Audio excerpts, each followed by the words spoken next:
When my dad knocked down the wall, he called the police. Inside the brick wall were bones that turned out to be from children. People who have encountered ghosts, tell us your story.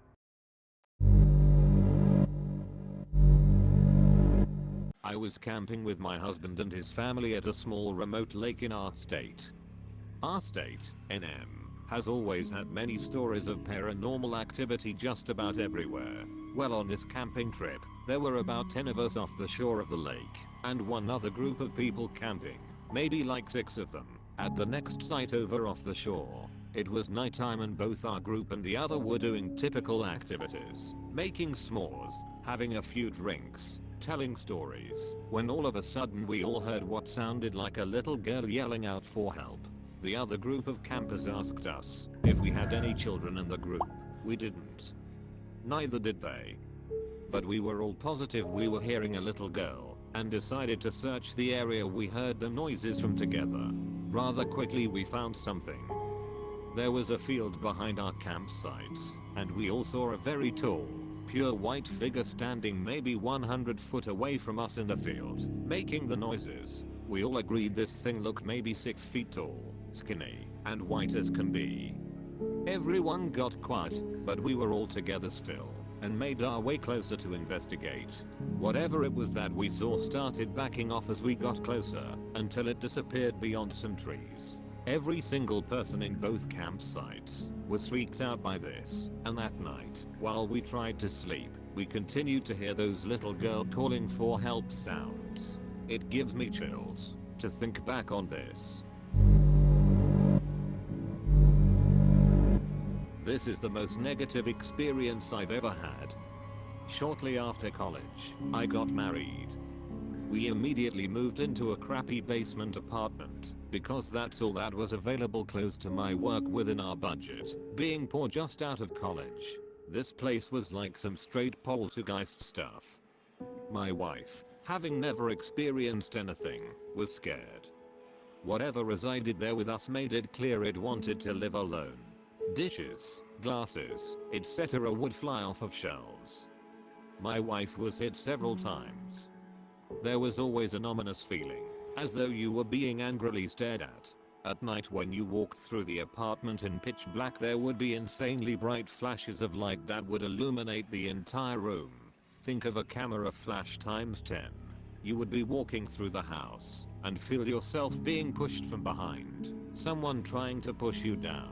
One night while we were going to bed, as soon as my wife and I walked into the bedroom we heard a voice from nowhere say, "Joe, my name. Move." My wife looked at me. I looked at her. I said loudly, "You've got it, bud." We moved out 2 days later, stayed with family, until I could find a place. The old lady who owned the place died a few months later. Whomever bought or inherited the house tore it down. It is still an empty lot to this day, nothing but grass and a tree. I still drive by it every now and again.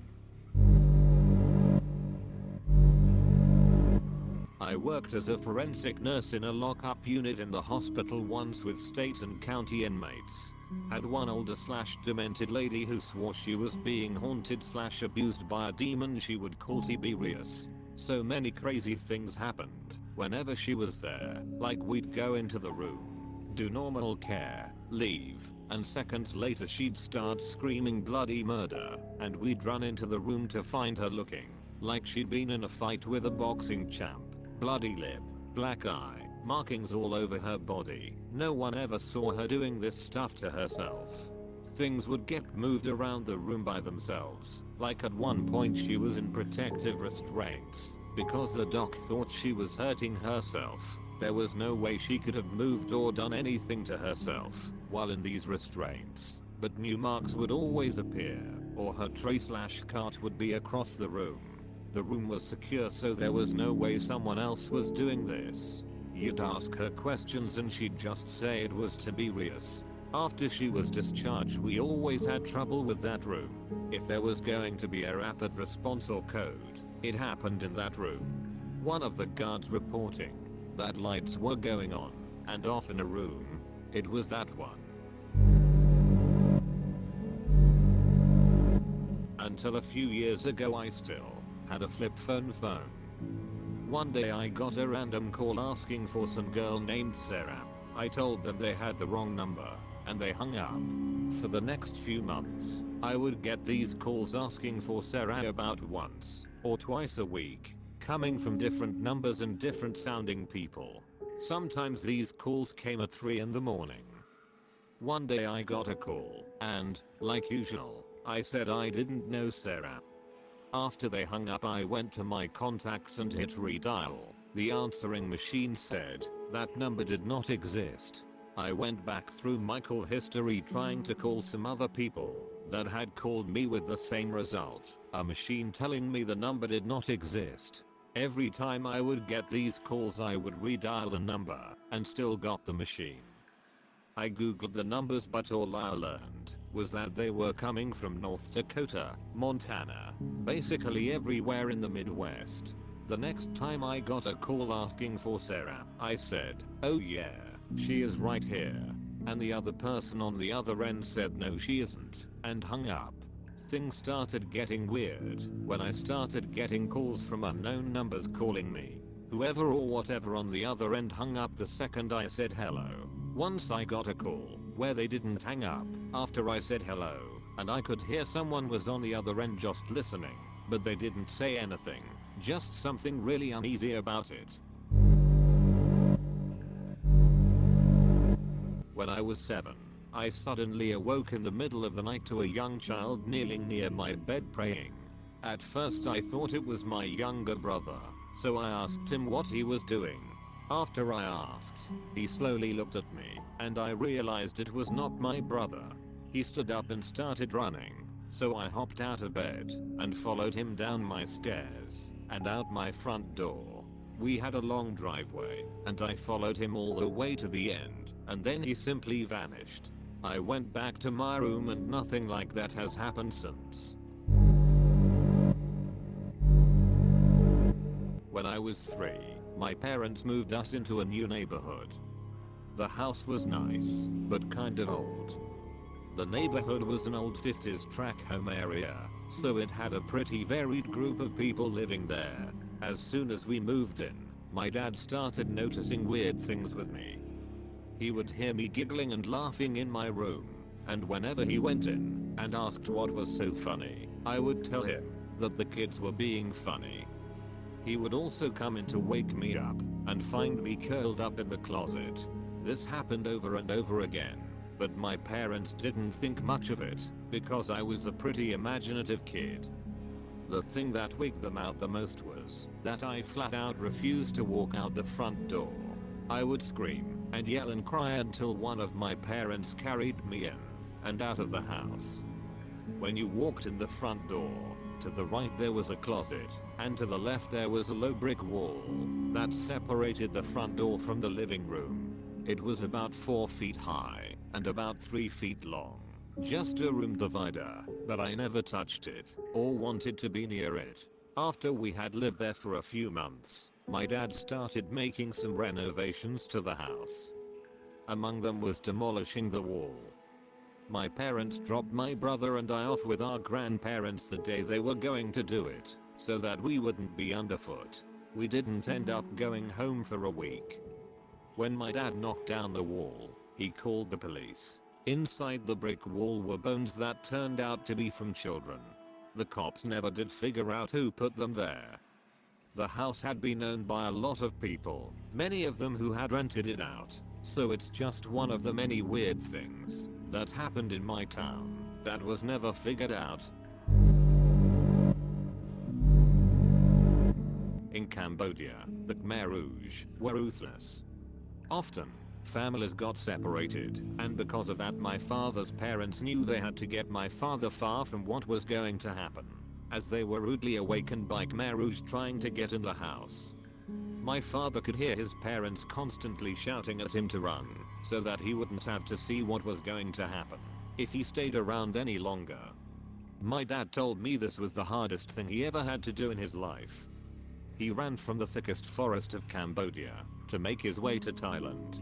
Halfway between Cambodia and Thailand, a few monks spotted my dad and asked him where he was heading by himself at this time of night. My dad understood Thai and told them about his situation. so they decided to walk with my dad where they would take him in and feed him, etc. The forest was pretty thick and the sound of gunfire was echoing throughout. The monks would casually stop at times to pray for the dead bodies. Every moment seemed like forever. Then when the sun was barely breaking through, my father heard a faint female voice in this pitch black forest. He looked up at the monks and noticed they started to chant and pray because they heard it too. My father decided to stand in between the monks in case anything happened. This is what my father had a hard time explaining to us. As the monks were chanting and praying, he noticed there were movements coming from above them. The trees started to shake, and my father told me he saw a lady with super long hair. She looked like the girl from The Grudge. The monks continued chanting and told my dad to not look at her or pay attention to her. They told him to chant and pray with them. He did as he was told, and as they started chanting louder, the trees around them started to shake. At this moment the monks told my dad to make a dash for it, because the border of Thailand was just up ahead. As he was running the entire time, he said that something was chasing him. He felt like something was nearly at his back constantly. He numbed out the pain from his feet and continued running. After what felt like an eternity, he spotted some sunlight and pushed through the last few steps out of the forest. Whatever was chasing him stopped, and my father decided to turn around. He spotted the monks in the distance, and he said they looked like they were fighting someone or something. Once they made it over to my dad asked two of the monks if they saw what he saw. They said yes, and they thought having him run ahead would keep whatever it was away. But they said once my dad took off running, that thing was chasing him the entire time. A couple years ago, a girl in my rural town went missing walking home from a nighttime church group. I was in the car with my mom one day a few months after that when she says she noticed a road she never paid attention to before and had a strong feeling that she needed to turn down it. She didn't tell me this, so of course I was terrified and confused. When she got so quiet, told me to stay in the car, hopped out in the middle of nowhere and walked off in the woods. She came back after about 10 minutes looking upset and confused, having not found anything to rationalize her weird feeling. She didn't tell me why she'd stopped until a couple weeks later, when the girl's body was finally found on that same road about a mile from where we'd stopped. Went on a mountain hike in Transylvania with a group of friends from school, and way up, after maybe 12 to 14 kilometers of trekking, we saw a house was in the middle of nowhere. It had a barn with a few animals, couple of cows, chicken, etc.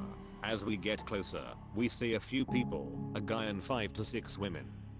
Not sure if there were more inside. The dude comes to greet us, barely speaking the language. We had a hard time understanding what he's saying. They lived without electricity, gas, anything. They all looked weird, kinda dumb expressions on their face. We can barely understand each other. They asked us who's the president now, and if we want some milk. They look at our clothes and shoes weirdly, curious, like who knows when is the last time they had human contact. Not sure to this day what was going on. It's not typical in the region, so we kinda freaked out, especially cause the dude looked a bit disturbed, and we were too young. We were looking around to see if there's more of them. Paranoia was getting to us, thinking there must be a village nearby. What was also weird is that all the women kept their distance and never got close to us. Like he was guarding them or checking us out if it's safe for them. One of my friends kept saying we don't want their milk and we need to go, cause it's getting dark.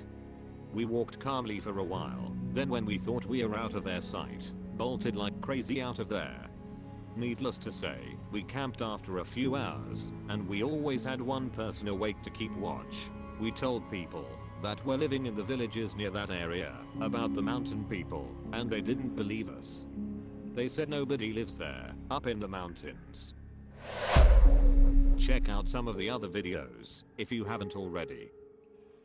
Would you please subscribe, share and like our videos, so that we can continue to make you videos like this? Thanks, and here's some milk. Don't forget to turn on notifications to catch our latest videos.